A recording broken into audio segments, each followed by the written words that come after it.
end, you must surrender to the Tao. The Tao is your master. He is your supreme master, and you're just his slave, his disciple. The third aspect is called asanas, or postures of the body, which I'll demonstrate later on. The fourth one is called pranayama, which is control of prana, control of your chi. You know your chi. We call it prana. It's the same, energy, or your vital breath.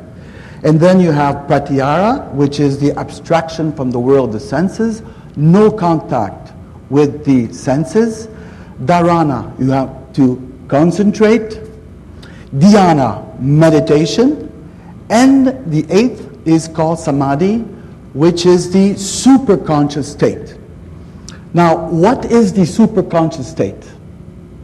I can't tell you. It's a secret. But we do know that we have an unconscious or subconscious state. When you dream, your subconscious is activated.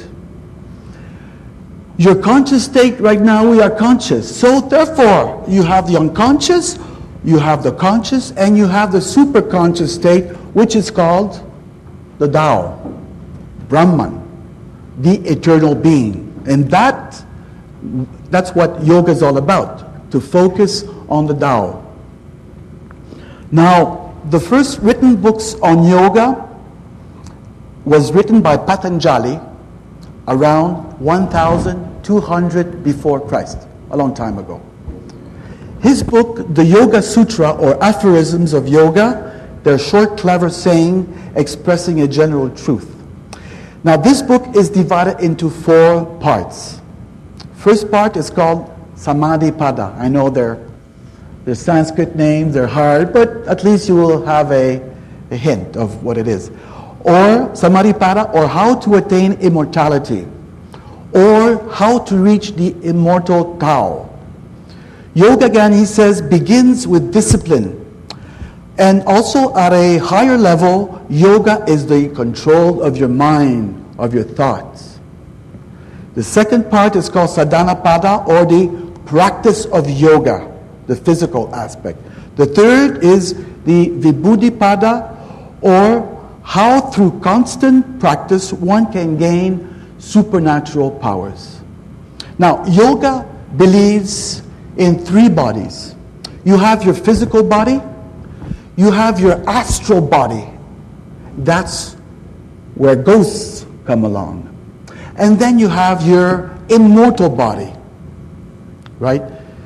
So, the supernatural powers, such as visions, talking to goddesses, knowing the future through dreams, astral travels, or projecting oneself outside the body, are all aspects of the third, or the supernatural powers of yoga.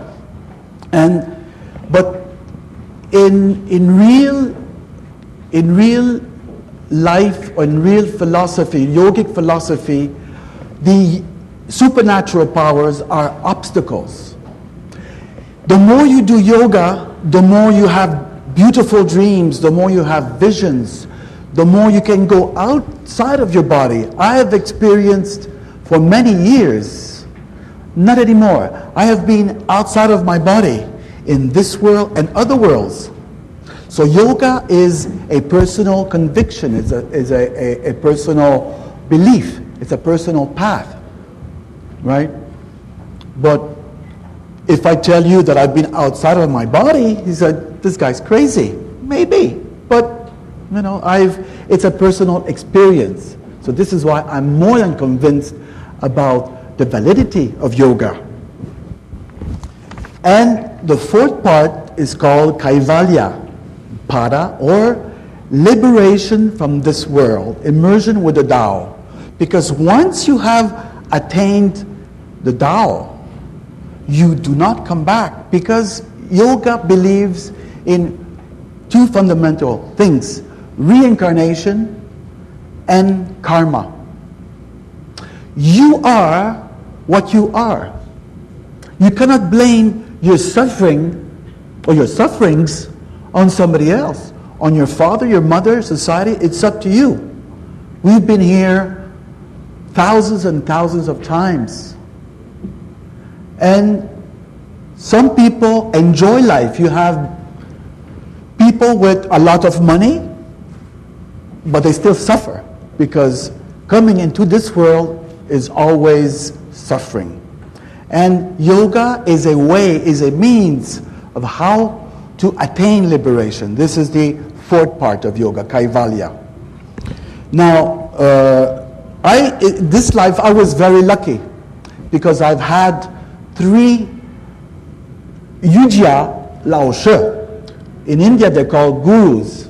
Guru is a Sanskrit word, but it's also in English it's also